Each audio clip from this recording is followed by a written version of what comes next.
Boas!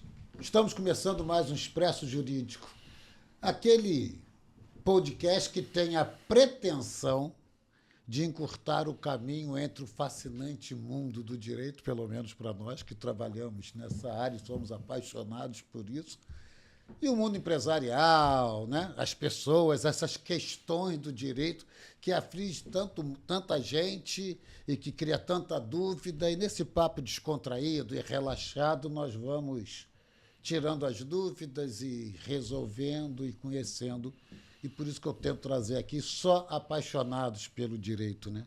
Aliás, antes que o Felipe reclame, eu já estou pedindo a vocês que mandem suas perguntas, entrem no nosso site Expresso Jurídico e que esse podcast passe em todas as plataformas de podcast, como YouTube, Spotify, etc.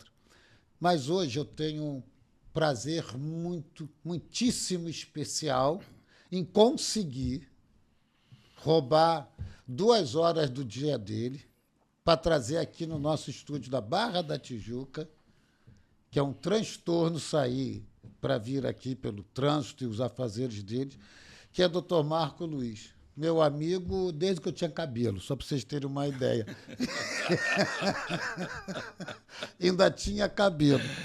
Só que ele, ao longo desses anos, ele se tornou uma pessoa tão grande que eu não vou... O currículo dele, para resumir, porque senão vai acabar o podcast, a gente está falando. Ele hoje é um dos mais renomados advogados trabalhistas que nós temos, né? E não falo do Estado do Rio, falo de Brasil, com grandes questões e grandes histórias que nós não vamos comentar isso hoje, podemos fazer isso numa outra oportunidade, porque hoje o que eu quero explorar do Marcos são 2 situações. Primeiro, o Marcos hoje é o procurador-geral da OAB-RJ. Vocês podem imaginar o que é isso. Sobre isso nós vamos conversar. Em segundo lugar, e aqui sem nenhuma modéstia, mas temos que falar, é o meu presidente, né, da Advocacia Rubro-Negra, que é um grupo de advogados, começou como conselheiros da Ordem, com o Luciano Bandeira e o Marco, conselheiros da Ordem, flamenguistas, óbvio, né, montaram um grupo para começar a interferir da forma consultiva e nada coisa nas decisões do Flamengo, sob o nosso ponto de vista, sob nossa análise, e fazer essas sugestões à diretoria do Flamengo, seja quem for o diretor. Nosso negócio é apartidário, é no sentido de fazer o Flamengo uma coisa muito mais grande e maior, e o Marco Luiz é o presidente desse grupo atualmente. Então, Marquinhos, doutor Marcos, em primeiro lugar, eu queria te agradecer a presença aqui. Eu sei que o seu tempo é uma loucura e queria te pedir, nesses quase 50 anos, 40 e tantos anos de advocacia, o que é? O que é essa bagagem que te traz até aqui? Bom dia, Álvaro, meu grande amigo. Bom dia a todos que estão nos assistindo. Em primeiro lugar, eu quero dizer o seguinte: os elogios são de amigos. Mais justos. Mas eu não os desprezo, porque eu vou começar te contando uma história. Ariano Suassuna foi fazer uma palestra numa universidade e havia outras pessoas também na palestra. E o reitor foi apresentando um a um e dizendo: fulano é isso, tem mestrado naquilo, faz isso, faz aquilo. E quando chamou Ariano Suassuna, disse o seguinte: esse é Ariano Suassuna que dispensa apresentações. Ao que ele respondeu: dispensa apresentações ao cacete, eu quero elogios. Portanto, elogios são sempre muito bem-vindos. Eu sempre, quando é para mim, eu sempre acho que partindo de amigos sempre é exagero, né? Então, Álvaro, advocacia. O que é advocacia? Quando nós fomos advogados novos, né? Novos em idade. Naquela época, eu tinha 18 anos, quando ingressei na faculdade. Com 22, está dentro do escritório do meu pai. O ano era 1979 e eu pensava muito em mudar o mundo, né? Olha, a advocacia, ela vai me fazer mudar muitas coisas, mudar o mundo. Fui fazendo a faculdade, aquele período turbulento da nossa história. E, no meio do caminho, eu falei, não é possível mudar o mundo. E hoje, com a minha experiência, eu sei que é possível mudar o mundo se cada um fizer a sua parte. Aquela coisa do chinês, né? Limpe sua calçada e o mundo estará limpo. E o mundo estará limpo, né? E a advocacia, Álvaro, nós temos orgulho, e eu sei que você tem também, porque conversamos a respeito disso, de sermos protagonistas das mudanças da história. O advogado, ele não é simplesmente um espectador. O advogado, ele é protagonista da história. O advogado é ele quem faz o processo civilizatório evoluir. É por intermédio de um advogado que a sociedade evolui. Eu cito sempre um exemplo, muito embora haja uma importância imensa, né, na função jurisdicional, na função do juiz, de que um juiz não pode passar na rua, ver um casal brigando, falar, olha, vocês estão separados, aqui você fica com um apartamento, você fica com um carro, você vai ver os filhos 2 vezes por semana, ou vai haver guarda compartilhada. Não, ele tem que ser provocado por um advogado, né? Então, quem protagoniza as mudanças sociais é a advocacia, com efeito. Você está falando isso, Marco, e eu me lembro, né, nós estávamos juntos, né, semana passada, em que o Castro Neves, né, o mais novo imortal da Academia Brasileira de Letras, e imagino que, para orgulho de todos nós, da advocacia em especial da OAB-RJ, ele ser conselheiro aqui no Rio de Janeiro. E você vai lembrar bem que depois eu ainda comentei como é que ele jogou essa coisa em outro patamar, né? Que ele falava, eu estou na minha casa, e acho que aqui nesse fórum privilegiado tem 4 reflexões que eu queria fazer. E a primeira de cunho educacional, ele que é professor, né? Que ele falou, cara, no meu tempo a gente fazia uma pergunta, a gente tinha que ir para a biblioteca, pegar um livro, ler aquela porcaria, não sei o quê, para responder o nosso chefe. Né? Quer dizer, bem ou mal, a gente já estudou aquela matéria ali rapidamente, você criou um contexto, uma lógica de raciocínio. Hoje você pede a um estagiário do escritório, antes que você termine a pergunta, ele traz uma resposta linda. Só que ele foi no Google, foi no IA e pesquisou isso. Ele falou, a minha preocupação é saber que raciocínio lógico, jurídico, né, a gente vai ter daqui a alguns anos com os profissionais do direito, seja juiz, promotor, advogado, mas essa lógica da justiça, esse entendimento social. E eu me lembro também, né, só para quem não estava lá, né, que ele estava falando que nós somos das ciências sociais. Né? Somos cientistas sociais, na verdade. Sim. Ele fala, quem são os nossos colegas? Ou algum termo assim, né? Filosofia, literatura, sociologia e direito. Todo mundo da ciência social, reafirmando o que você fala, olha para trás. Nós, advogados, ou nós do mundo jurídico, né, promotores, juízes, etc., nós do mundo jurídico, a gente tem a ação, a gente faz o futuro. E isso é fantástico, ele fala. E isso a gente tem que ter responsabilidade e noção disso. Sim. E isso é fantástico. Daí ele complementou, lembra ele falando, eu fico pensando, tantas desavenças no mundo, para mim faltam advogados. Porque advogado, na essência da palavra, né? Bons advogados do lado das pessoas que tomam essas decisões provavelmente não tomariam essas decisões. Quer dizer, ele jogou isso, a advocacia, num patamar, que é o que você está nos ensinando aqui agora, fantástico. Eu, pelo menos, eu sei que você também, eu sou apaixonado por direito. Sim, eu também. Né? Eu também. E eu não queria ser promotor. Não, eu gosto de advogar. Eu adoro estar numa tribuna, eu adoro pegar um processo e falar, não vai levar, não. E a característica do advogado da nossa época é falar demais, né? E você é um exemplo disso. Você fala aberto. Não é só aqui, não. É verdade. É também nas mesas que eu tenho prazer dividir com você nos nossos momentos de lazer, na piscina lá do Flamengo.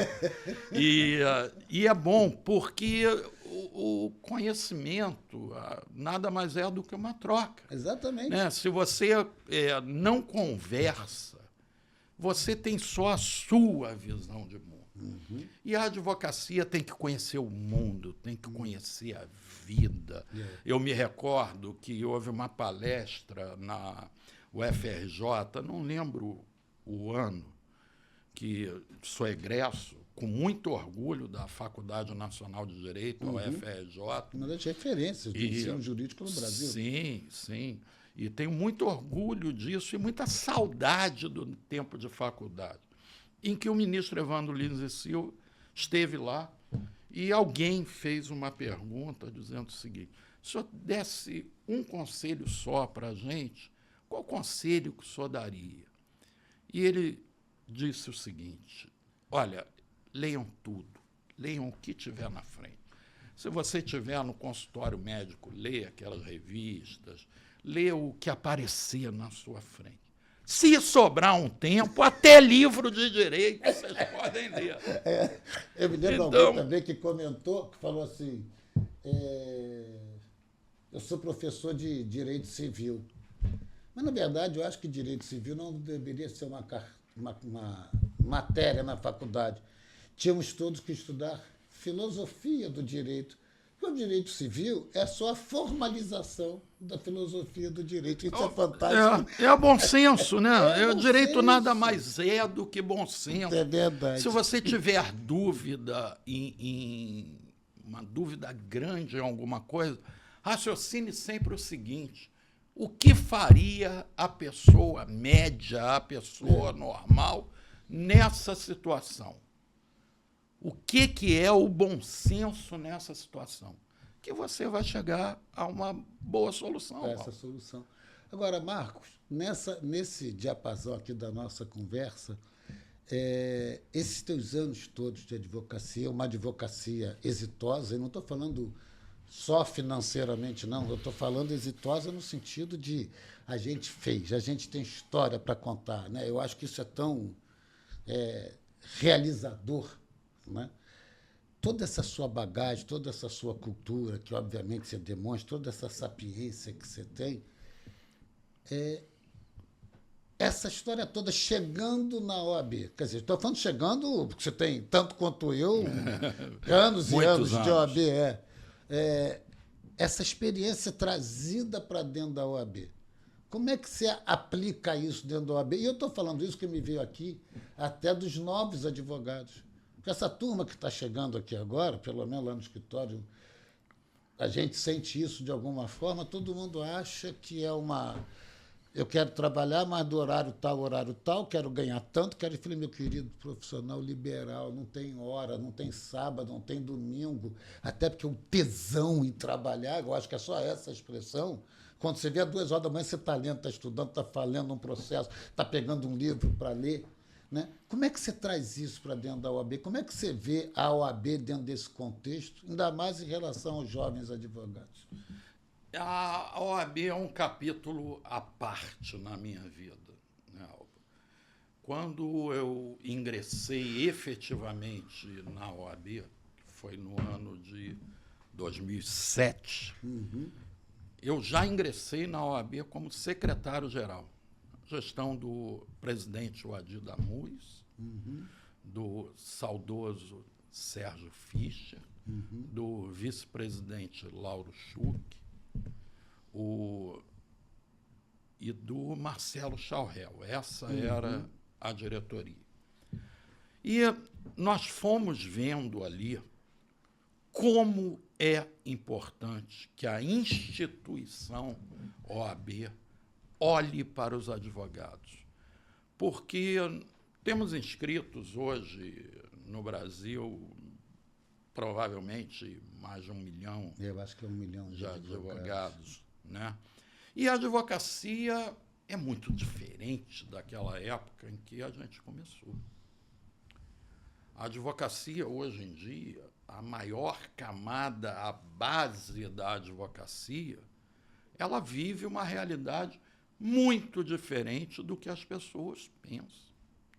O advogado, hoje em dia, enfrenta dificuldades para exercer a sua profissão. E a OAB é exatamente esse escudo com o qual a advocacia tem que contar. Hoje, na Procuradoria-Geral, a nova presidente, quando me convidou para a Procuradoria-Geral, ela tem uma preocupação grande em gestão da OAB para a advocacia. Só para... E ela só para complementar, e ela me disse o seguinte: olha, eu vou unificar a Procuradoria. Isso que eu ia te pedir. Né? Então havia Procuradoria de Prerrogativas, Procuradoria de Direitos Humanos, outras procuradorias. Então hoje a OAB fala uma linguagem única. Prerrogativas, por exemplo, eu reputo como, com todo respeito às outras comissões, como a comissão mais importante da OAB. Quase que a existência da ordem. Provavelmente, sim. A existência da OAB, ela passa por prerrogativa.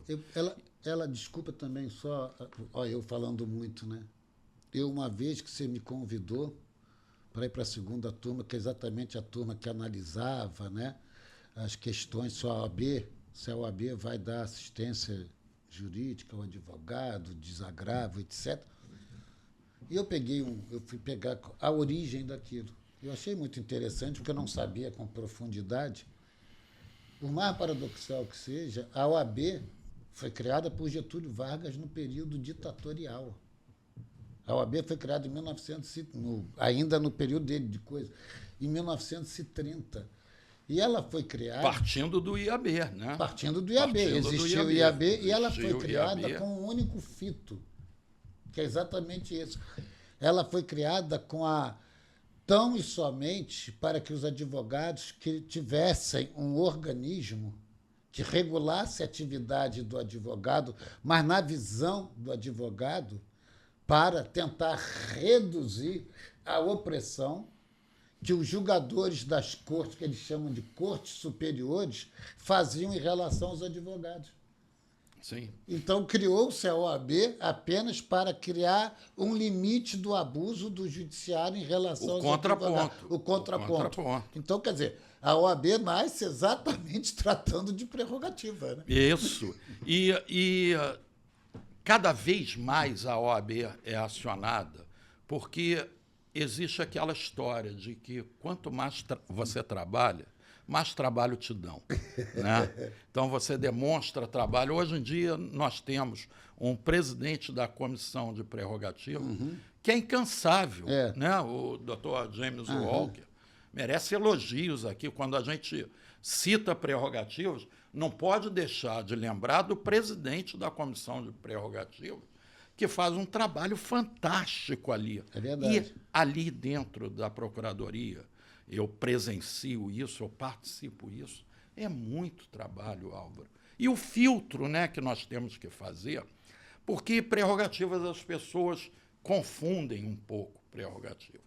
Prerrogativa não é privilégio de advogado. Às vezes o próprio advogado confunde.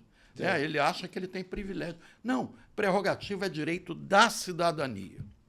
Prerrogativa é o que é necessário para que o advogado tenha autonomia e independência perante qualquer autoridade, porque não há hierarquia entre advogado e juiz, entre advogado e promotor, entre advogado e delegado, entre advogado e ministro do Supremo Tribunal Federal.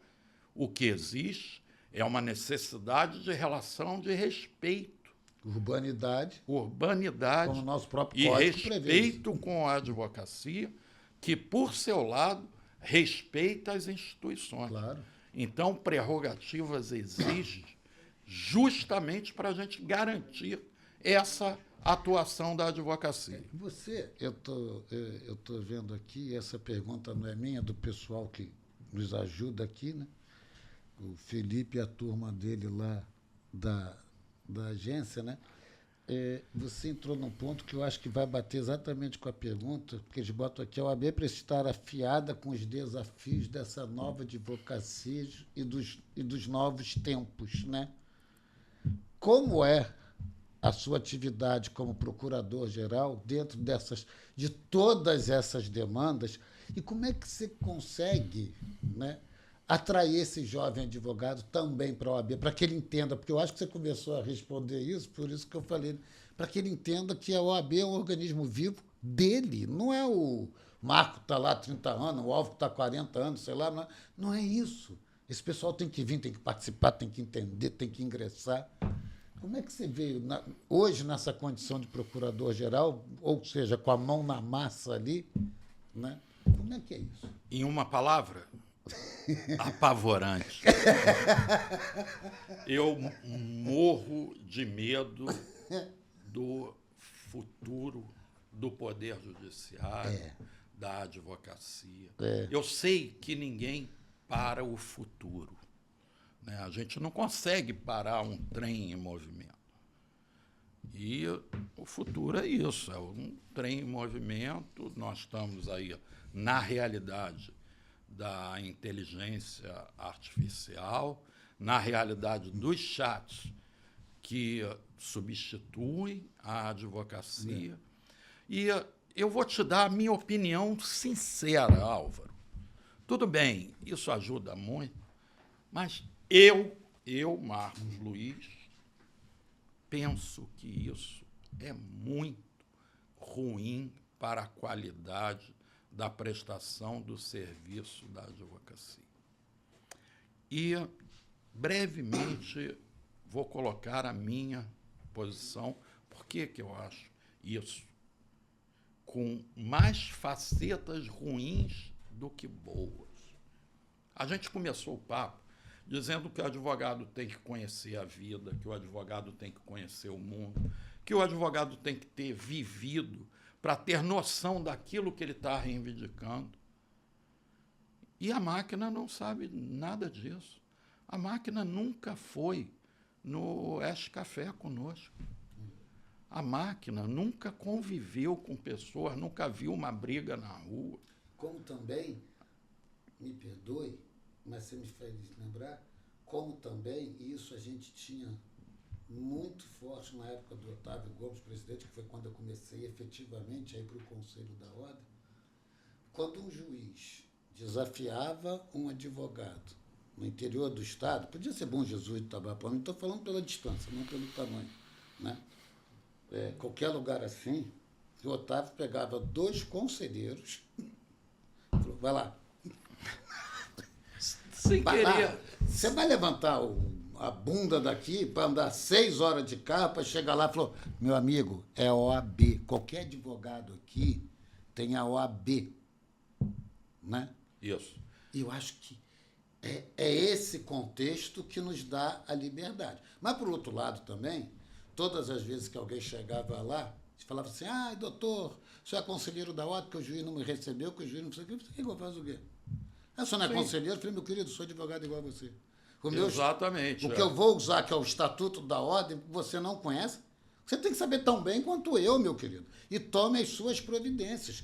Caso isso se repercuta para uma forma de prejuízo pessoal, perseguição, você socorre da ordem. Fora isso, meu querido, somos todos advogados, né? A origem da pergunta é a jovem advocacia. A jovem advocacia tem que entender os limites da utilização dessa tecnologia, para que isso não seja um monstro que a gente cria para nos engolir. Né? A verdade, ela tem que ser analisada, tem que ser encarada. E a realidade hoje é que esse tipo de advocacia por inteligência artificial, que parece ser muito fácil, né? E o ser humano, por natureza, ele busca a facilidade. Ele busca a comodidade, o que é cômodo é interessante para a gente. Mas o advogado ele tem que sair disso. Ele tem que sair Eu acho que ele é indignado pela própria natureza, ele é indignado. Sim, dessa posição de comodidade. O bom advogado, a gente costumava dizer, Álvaro, que, se você incomodou, você é bom advogado. Aquele advogado que agrada a todo mundo, você desconfia um pouco dele, tá? Então, o advogado tem que ter adversário, sim. Não digo nem inimigos, mas tem que ter aquele cara que fale o seguinte: porra, esse cara é chato pra caramba. Eu não gosto desse cara. O juiz tem que olhar para você e falar assim: hoje tenho audiência com aquele cara mala pra caramba, que faz um monte de pergunta, que não deixa transigir. Que manda constar em ata, não é isso? Então, a advocacia, como você falou, é indignação. A advocacia... O que não significa, o que você disse, eu gosto sempre de frisar aí, falta de educação, de respeito. Pelo contrário, quanto mais segurança que você tem, mais calmo você estará, mais tranquilo você estará, porque sabe que quando for dar na canela, é uma canelada só. Um mestre com quem eu tive o prazer e a honra de conviver, que você também conheceu muito bem, doutor Benedito Calheiros Bonfim. Sim. Né, ensinava para a gente o seguinte: o que é ser advogado. E ele resumia num termo maravilhoso, fantástico, espetacular. Dizia o seguinte: suave na forma e firme no conteúdo. Caramba! Então, a firmeza se você for firme na forma e suave no conteúdo, ou não tiver conteúdo, não adianta de nada. Você pode berrar, pode gritar, pode dar soco na mesa, que o seu pleito não vai ser atendido. Então, o conteúdo que ele dizia firmeza era firmeza de posicionamento, firmeza de argumentação, mas firmeza de conhecimento também. Porque o advogado tem que saber o seguinte: você começou falando das palavras do Castro Neves, lá no evento da Ordem. E com a permissão dele, eu vou também me reportar a elas. Você tem que saber por que você está pedindo aquilo. Não adianta você ir lá no Google e aparece no Wikipédia. E antigamente tinha o intelectual de orelha de livro. Né? Hoje em dia temos o intelectual de Wikipédia. Né? E o cara fala: não, eu sei isso, porque ele vai lá dar um Googlezinho. Agora, ele não sabe o porquê daquilo. Não cria lógica. Não cria. O raciocínio jurídico é, acima de tudo, o raciocínio lógico. Né? Você tem aqui o início do fato, e nesse fato você vê o contexto em que ele aconteceu, você enquadra ele juridicamente, e, a partir daí, você forma uma tese jurídica. Você não começa formando uma tese jurídica. Dizem até que o advogado é o primeiro juiz da causa. Né? E eu concordo muito com isso. Eu concordo muito com isso. Até porque se você não tem o direito... primeiro juiz da causa, você tem que conhecer. Tem que ser extremamente técnico, competente, senão... Tem que conhecer. Agora, dentro disso, Marco, me veio aqui a gente está falando tanto que eu acho fundamental se falar sobre ética do advogado, moral, competência jurídica, né, educação, tudo isso. E mesmo assim, o advogado, isso me incomoda profundamente. O advogado é toda hora taxado como vilão, como esperto, como malandro, como transgressor, né? Pode fazer o que você quiser, se você tiver um bom advogado, você está livre. E essa pencha sempre cai para a gente, para a advocacia. E a gente sabe, ainda mais esses anos todos dentro da Ordem, que, diferentemente do que as pessoas pensam, a Ordem é extremamente rígida e severa com aqueles que transgridem o nosso estatuto e nossas regras deontológicas, né?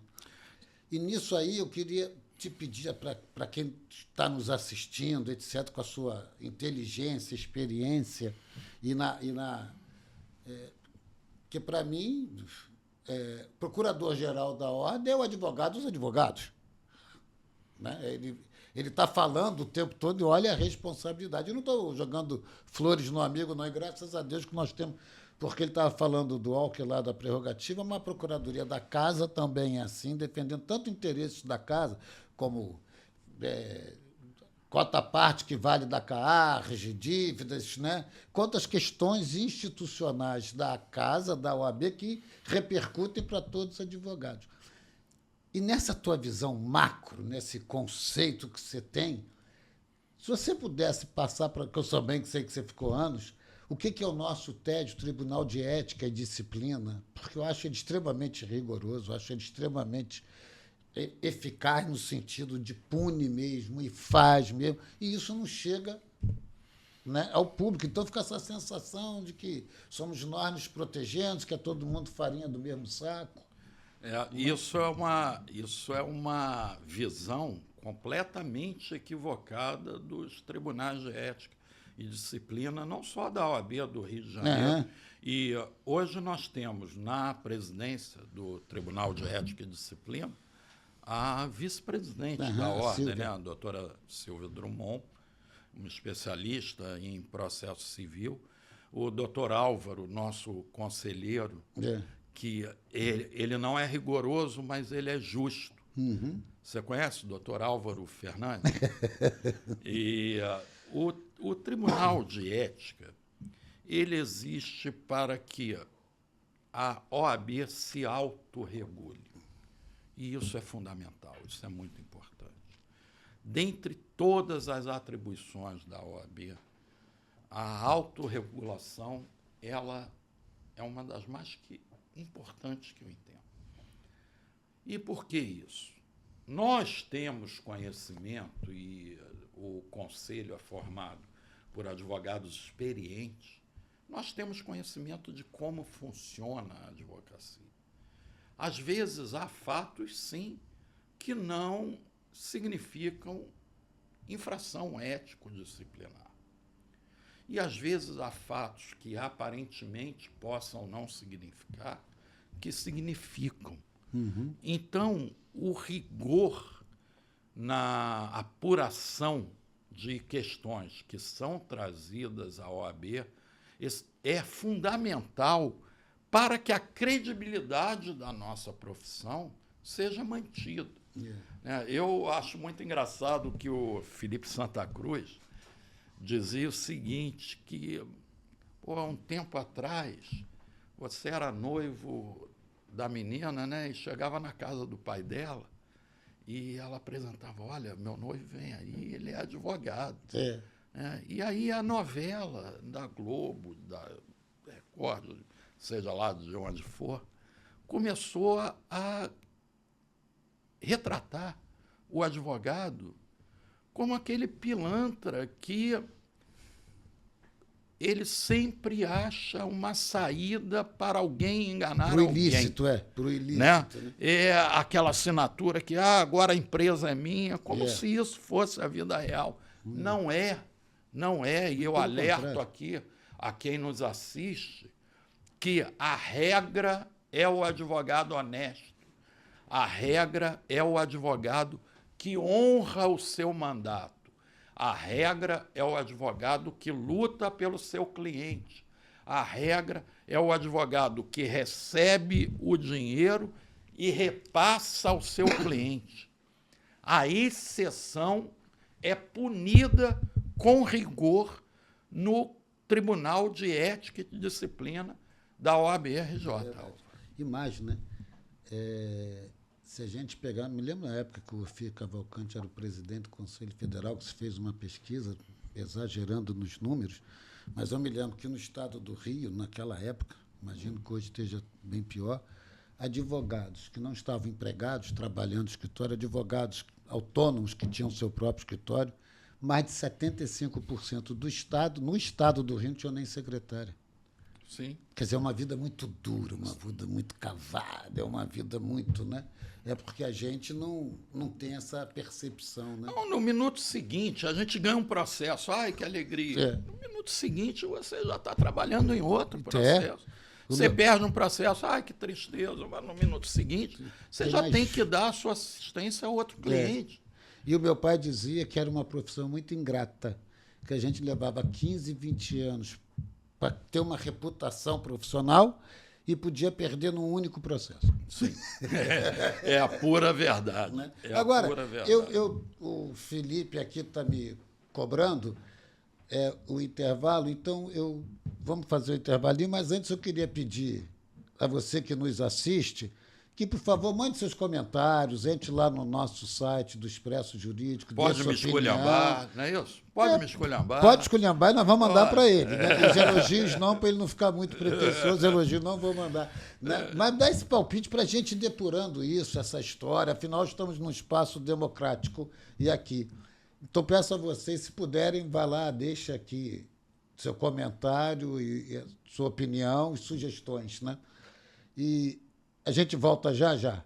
Voltamos nós para o Expresso Jurídico, esse podcast que comecei com muita resistência em fazer, mas que hoje eu tenho trazido tantos convidados bacanas, tanta gente bacana, tantos amigos, papos tão interessantes, pelo menos para mim, que eu fico esperando o dia da gravação. E hoje eu tenho o prazer de ter um amigo aqui que eu acho que a gente tem mais tempo de amizade quase do que nossos filhos de idade, né? Dr. Marcos Luiz, que é procurador-geral atualmente da OAB e que a gente conversou tanto sobre a OAB, mas ele é o presidente, ele é meu presidente no Advocacia Rubro-Negra, que é um grupo de conselheiros e ex-conselheiros da ordem, que nos juntamos para discutir de Flamengo e trazer ideias para o Flamengo. Então, agora eu estou me despindo da condição de advogado para ser tão e somente rubro-negro, porque agora a gente vai falar de Flamengo, presidente. Então eu vou fazer a mesma coisa, não é isso? Vamos falar de então Flamengo. Eu vou fazer a mesma coisa. Vamos lá. Fala para quem não conhece, que é outra coisa que eu acho que nos une e nos orgulha tanto. Não é nem ser flamenguista, não, porque isso a modéstia me impede de falar que somos realmente os melhores. Mas o que é a advocacia rubro-negra que o senhor preside? Álvaro, você estava presente, né, quando nós tivemos essa ideia numa reunião de conselho da OAB, que, por coincidência, o presidente Luciano Bandeira, flamenguista, sócio proprietário do Flamengo, conselheiro do clube, eu estava como secretário-geral, flamenguista não, Flamengo, né? Porque istas são os outros. Quem é Flamengo é Flamengo. Né? E secretário-geral, conselheiro do clube há muitos anos. Tivemos essa ideia, vamos fazer um pequeno grupo para a gente discutir assuntos do Flamengo, para tentar colaborar para que o Flamengo passe de ser o maior clube do Brasil, o maior clube da América do Sul, que já é, para ser o maior clube do mundo. E assim fizemos, éramos 8 pessoas. E você pagou o primeiro almoço. Foi, para chamar a atenção, né? Para chamar atenção, para deixar isso marcado, já que culturalmente não tinha nada a acrescentar. Hoje, 3 anos depois, aliás, comemoraremos 3 anos no dia 15 de agosto. E é por isso que eu estava trazendo o tema. Né? E 3 anos depois, nós temos 140 e poucos membros da mais alta estirpe rubro-negra, advogados, e né? da mais alta qualidade no meio jurídico. Né? Nós abrimos, inclusive, para desembargadores, magistrados, né? Magistrados, nossos amigos, promotores. E aqui sem nenhuma... Então, significa que, já que abrimos a advocacia rubro-negra para eles, não somos elitistas. Não, a gente aceita até magistrado. Inclusive, né? Desculpa a brincadeira, obviamente é uma brincadeira. Não, mas eu falo que realmente, e eu queria que você falasse sobre isso, virou um grupo de escola, como diriam os antigos, né? De excelência, né? E eu acho que com cada vez mais, muita credibilidade perante as administrações, não importa o presidente, né? Mas de ouvir das sugestões que a gente leva. Eu queria que você falasse como é que isso está funcionando, qual é a sua visão disso. Olha, eu acredito que nós estamos atingindo aos poucos aquele objetivo que tínhamos lá atrás, né? Atualmente já participamos de discussões importantes com todo o respeito a quem esteja na presidência, na diretoria do clube. E ano passado houve eleições e fomos super democráticos nessas eleições. Um grupo grande, já naquela época, de mais de 100 pessoas, já na época das eleições, e um grupo que não fechou posição de apoio a nenhum dos 3 candidatos que participaram do pleito, né? Por coincidência, Álvaro, nós, com toda a nossa amizade, eu apoiei um candidato e você apoiou outro candidato. É verdade. Né? E outras pessoas do grupo apoiaram um terceiro candidato.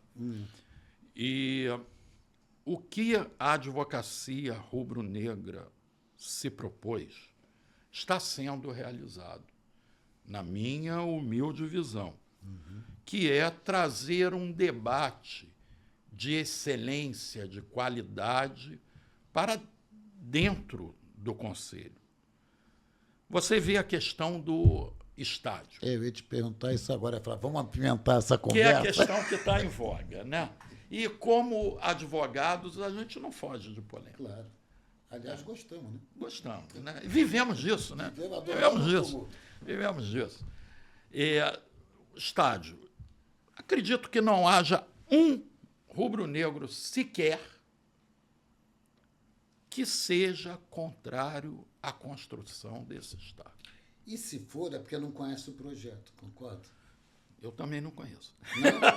Não estou falando dos Não, eu também não conheço. Né? Eu gostaria que houvesse informações maiores acerca do andamento disso. Entendo muito que a gente tenha que construir esse estádio com muita responsabilidade. Claro. Porque nós chegamos numa posição, o Flamengo chegou numa posição em que não podemos sequer pensar em retroceder. Somos um clube que hoje é superavitário, um clube que tem saúde financeira para contratar, como contratou recentemente, grandes jogadores, um clube que esportivamente está sempre disputando campeonatos. Isso vem de um esforço conjunto lá de trás, quando transformaram o Flamengo. E do Eduardo Bandeira, eu acho que a história do Flamengo mudou, né? Sim, e sempre um grupo, né? Foi um grupo responsável por isso. E hoje em dia, com o que nós temos, nós não podemos correr o risco de retroceder. Nós não podemos nos tornar E vou citar aqui nomes mesmo, até porque eu não sou torcedor deles. Não podemos nos tornar um Corinthians pendurado naquela dívida imensa. Não podemos nos tornar um Atlético Mineiro pendurados naquela dívida imensa, mas temos que achar soluções para a construção do nosso estádio. Nós temos uma oportunidade de ouro, um terreno com uma localização privilegiada, né, praticamente no centro da cidade. Se a gente olhar pelo Brasil, raramente vai ter um estádio de clube que tenha uma localização como tem a do terreno que o Flamengo adquiriu no ano passado. Mas temos que avançar. A minha posição é que nós temos que avançar nisso. Também acho. Que nós temos que ver os projetos, que trabalhar por isso. E, repito, com responsabilidade. Quem foi eleito para governar o Flamengo tem todo o direito de colocar as suas ideias em prática.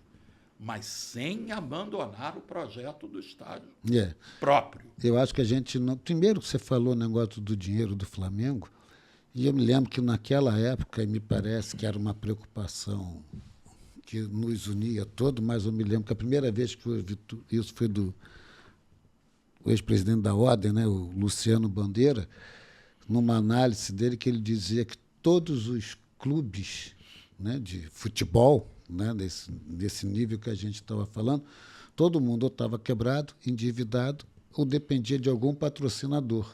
Que a hora que esse patrocinador saísse, o clube, que o único que tinha dinheiro próprio, caixa seu, que não dependia de ninguém, né, era o Flamengo. Ele falou, a gente tem que tomar conta desse dinheiro, porque senão daqui a pouco isso some, você não sabe nem para onde foi. Né? E eu me lembro que uma das ideias do grupo era exatamente essa, né? Tem que saber, tem que ter responsabilidade e administrar.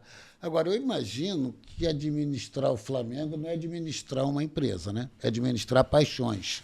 E administrar paixões é uma coisa complicada, né? Você demite um jogador, né? Tira um jogador, é uma convulsão nacional, né? E o Flamengo tem uma peculiaridade, pelo menos a coisa que eu mais gosto do Flamengo, além de encontrar com os amigos aquela, digamos assim, aquele excesso de sucos que a gente toma no sábado e domingo, né, de refrigerantes e sucos, né, aos finais de semana lá, é o clima do Flamengo. Né? É uma coisa que eu acho que clube nenhum tem e acho muito difícil, porque se você pegar hoje, todos os campeões olímpicos, mundiais, ou a maioria deles, são do Flamengo. As meninas da ginástica olímpica, as meninas do salto sincronizado, basquete, judô, todo mundo é Flamengo. E todo mundo está treinando no clube. Então, a hora que você chega no clube, aquilo me impressionava, né? Que você está andando no clube, você fala assim, ih, Rebeca Andrade passou aqui do meu lado, está almoçando ali. E fulano... Isso é o Flamengo. Sim. E se a gente tirar, setorizar e for para esses outros esportes, eu acho que não tem nenhum do tamanho do Flamengo atualmente. O Flamengo é campeão de tudo através desses atletas, ou eu estou errado? Não, você está absolutamente certo. E aí é que está a magia de administrar o Flamengo. Você conseguir aliar a paixão à gestão responsável. Uhum. É uma dificuldade que eu reconheço que é muito grande, porque há decisões que, num clube como o Flamengo, tem sim que ser tomadas pela paixão, em primeiro lugar. Você acha? Eu acho. Você acha que no caso do Flamengo a paixão é uma Eu boa acho que conselheira? há algumas Independente dos decisões, relacionamentos afetivos, a paixão é uma boa algumas conselheira. decisões em que a emoção no Flamengo É se fundamental. sobrepõe à razão. Por incrível que pareça, é a minha visão. Tem uma lógica nisso, né? E nós administramos, quem administra o Flamengo administra, a paixão de mais de 40 milhões de brasileiros, que é aquele sujeito que, no domingo, vai lá para o botequim perto da casa dele. E eu não estou falando de Rio de Janeiro só, não. Não. Né? Ele pode estar no Rio de Janeiro, ele pode estar em Belford Roxo, ele pode estar no interior Manaus, do Ceará, exatamente. ele pode estar no interior do Piauí, que ele igualmente vai lá, pega a sua cervejinha e vai para o seu bar, onde tenha uma transmissão de jogo de Flamengo, e torce tanto quanto nós, Aldo. Que estamos todo sábado que estamos no clube. lá no clube ou que estamos na reunião do conselho, são tão flamenguistas quanto. Essa coisa é engraçada. Não existe flamenguista de primeira classe, Flamengo de segunda classe, Flamengo de terceira classe. O Flamengo só é grande, só é enorme, só é gigantesco, porque toda essa nação forma o clube de regatas do Flamengo. O torcedor, ele merece respeito, porque essa história de que torcedor não é patrimônio do clube. Não, torcedor não é patrimônio do clube, definitivamente. Torcedor é o formador do clube. Torcedor é aquele e é o principal que faz ativo do Flamengo, com que a grandeza do Flamengo seja essa que nós vemos. Você sabe disso, mas para quem nos assiste, eu vou contar um caso. Depois vou pedir ao Felipe para vir aqui para relatar isso, né? Felipe, meu filho, eu, sócio do Flamengo, portanto, ele e Luísa, e Felipe me infernizando a vida, porque o avô dele, sócio benemérito do Flamengo, tinha um título. E o avô falava, eu quero que esse título... Ele tinha muitos outros bens a partilhar, mas esse título eu quero para o Felipe. Isso é tão bonito, né? Essa história eu quero que persiga. E até a gente conseguir fazer uma sobrepartilha para conseguir pegar esse título para passar para o Felipe, né? O Felipe me irritando, né? Até que a gente conseguiu. Vem cá, Felipe. De verdade, vem cá. É porque eu acho que isso é um testemunho muito interessante. E o Felipe conseguiu. Verdade. E aí, hoje, quando a gente entra no clube, ele faz questão de entrar com a carteirinha e falou: isso aqui eu herdei do meu avô. Né? Isso. Pois é, eu acho que essa paixão pelo Flamengo, e eu estou dando isso como um exemplo, como você, com seus filhos, e eu vou dizer que quando eu comprei o título do Flamengo, foi o Marco que conseguiu para mim. E outro sábado, né, quando a gente estava naquela preleção ali na piscina, eu falei que o único grande dinheiro que eu ganhei recentemente, ano passado, ano retrasado, sei lá, foi quando o Marco me arrumou o título de sócio proprietário, que eu comprei por um valor, no dia seguinte estava valendo 3 vezes mais. Eu falei, gente, o único dinheiro que eu ganhei nesse período agora foi do Marquinhos. Né? E essa coisa é apaixonante. Eu vejo na vibração do Felipe... Sim, eu fiquei muito feliz. Né, de falar, cara, eu não sou dependente, não. Eu sou o Flamengo, eu tenho o título do Flamengo. É nosso, né? É nosso. E eu vou contar para vocês. E aí ele vira e fala assim, isso aqui é tudo nosso agora, esse orgulho. E você me falar, e te agradeço, você falar, teu título não tinha mais. Eu não dei para o meu filho para te dar isso. Né? De verdade, eu falo, cara, eu acho que eu estou chamando o Felipe aqui como esse testemunho do Flamengo, né? Porque é uma nação, mas que todo mundo se entrosa, todo mundo se protege, todo mundo está junto, né? Se você falar que é Flamengo, as portas se abrem em qualquer canto. Né? Por incrível que pareça, eu vou contar para vocês um fato. O meu neto, Gael, tem 5 anos. Ele joga na escolinha lá do Flamengo, é o mais novinho ali da escolinha do Flamengo. Uhum. E quando ele vai para o clube, ele fala assim para o pai dele, olha, eu não preciso de carteirinha, não, porque eu sou sócio e é só botar a minha cara aqui que abre a Então, esse orgulho, né? Esse pertencimento é bom demais que venha desde a idade dele. Ele canta todas as músicas das torcidas.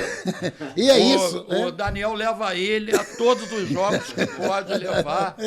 Já entrou no gramado com o time algumas vezes. E você não sente isso também? Eu me sinto, né? Eu me sinto nisso. Não. Quando eu chego ali, eu boto a cara e passo, eu falo assim, porra, cara, eu sou Flamengo. Flamengo é a casa dele ali. Né? E aí você vê a graça que é o seu neto. E esse marmanjão aqui... Sim, mas ele é neto também.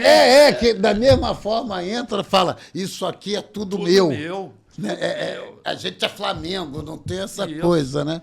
Você não tem a dúvida que é o maior orgulho dele, aquele título. É verdade. E nessa conversinha aqui, até porque eu estou vendo a hora que eu acho que a gente já extrapolou aí muito, mas é o problema do pessoal da mesa. Eles que lutem. Né? Eles que lutem depois para fazer essa edição. Né? E para a gente finalizar aqui, eu queria deixar 2 perguntas, já que a gente tratou de 2 temas aqui, Primeiro, para onde está indo esse nosso mundo jurídico? E a segunda pergunta é, para onde o Flamengo está caminhando? Se é que você quer responder, né? Porque eu peguei 2 bombas, descasquei e joguei na sua mão. Verdade. Tchau, tô indo. É verdade. Olha, o mundo jurídico, né? A partir da visão da OAB. Nós temos na OAB uma presidente que está há 8 meses no cargo, né? E que tem uma visão muito voltada para a advocacia. É verdade. Se preocupa muito com a advocacia. E estamos passando um período de transformações. E nesse período, todos têm que se adaptar. Todos têm que se adaptar. Nós falamos lá atrás da adaptação aos novos tempos tecnológicos, coisa e tal. Mas o conselho que eu poderia dar à nova advocacia é o seguinte: não abandonem os livros e não abandonem a sabedoria da vida. Advogar é trazer para dentro do processo a sua percepção de mundo, a sua percepção de vida. Autonomia, independência e conhecimento. É o tripé onde o advogado tem que ter a sua base. Em relação ao Flamengo, eu acredito que estamos no caminho adequado. Obviamente que qualquer gestão vai ter erros e vai ter acertos. O importante é a humildade para reconhecer quando o caminho está mal trilhado, para voltar atrás. Não tem nenhum problema nisso. Nenhum problema. Olha, esse caminho aqui está equivocado. Vamos por outro. Né? Então, administrar OAB, administrar Flamengo, são administrações de primeira grandeza. Eu acho. O presidente da OAB e o presidente do Flamengo têm responsabilidades que extrapolam o próprio cargo. E aí tem responsabilidades com a sociedade. Tem responsabilidades que vão além das responsabilidades com os advogados ou com os associados do clube. Você tem responsabilidade com os advogados. Eu faço uma referência muito próxima do que é presidir a OAB e do que é presidir o Flamengo. Aliás, a nossa presidente também é Flamengo. E também é da advocacia rubro-negra. E visto as 2 situações de relevo que você tem hoje, dentro da OAB e dentro do Flamengo, eu fico imaginando o que devem ser suas noites de sono. Porque deve ter algumas noites maravilhosas e deve ter algumas que você fala assim, meu Deus do céu, essa semana vai ser pesada, né? É verdade, mas se você me perguntar assim, você largaria quer mudar? Não. Se realiza nisso. Como né? diz a minha mulher, Gisela, sua vida é no olho do furacão. É verdade. Você só está feliz se estiver no olho do furacão. E quando não tem, a gente procura, né? Procura. A gente arruma uma confusão. A gente procura a beça. Procura. A gente procura e gosta, né? E gosta. Sai do outro lado assim, mas foi, né? Gente, como eu comecei aqui, eu tenho que encerrar por causa da hora. Como eu comecei aqui, eu costumo achar que um podcast está bom ou não quando eu vejo que o tempo acabou e eu não percebi. Né? Então, assim, vai. Quando você vê, foi. Você fala, tinha várias outras coisas e não deu tempo. Né? E hoje eu estou sentado no Flamengo com meu amigo de 40 anos discutindo o que a gente discute na piscina do Flamengo todo sábado e domingo. É pena que hoje é com água, mas, em geral... Né? Não garanto nada. Sei lá, né? Vamos deixar esse suspense. Mas eu espero que vocês tenham gostado. assunto aqui não falta com o Marcos, por toda essa história de vida. Eu queria... Nossa! Nossa. Não, mas a tua acho que ainda é mais tumultuada que a minha, né? Se não houvesse um interlocutor desse, não haveria um papo desse. Obrigado. Queria agradecer muito a presença dele. Não precisa dizer como o tempo dele é corrido. É desesperador, assim, todas as tarefas. E eu acho de uma amizade, de um carinho. Estarei eternamente grato a ele poder dispor desse tempo aqui para a gente. De verdade. Queria te agradecer por tudo isso. É um prazer e uma honra, Álvaro. Chamado, voltarei. Olha, eu estava doido para ele falar isso, porque tem tanta coisa que agora eu tenho a prova. Não apague isso não na edição, tá? Bota isso assim na chamada, porque a gente ainda tem muita coisa para tratar. Marco, de verdade, muito obrigado pelas aulas, pelos ensinamentos, pelas gargalhadas, pelos bons momentos. E a todo mundo aqui, Felipe, o pessoal da Hype, o pessoal da técnica aqui também, meu carinho. Por isso que a gente está construindo aqui ao longo desses quase 2 anos, né, Felipe? Um ano. Seu Pod. É o pessoal do Seu Pod, que é onde a gente grava aqui, né, o estúdio que a gente grava. Queria agradecer a todo mundo, porque eu acho que isso está tendo uma repercussão tão grande que nem eu esperava. E exatamente para que a gente possa melhorar, que eu sempre peço a vocês, porque também, senão o Felipe puxa minha orelha, né? Compartilhe, critique, dê sugestões, curta, nos oriente sob a sua visão para onde a gente tem que caminhar para melhorar. Por isso, a vocês também, obrigado por tudo e até a próxima. Obrigado, Marco. Agradeço a sua amizade.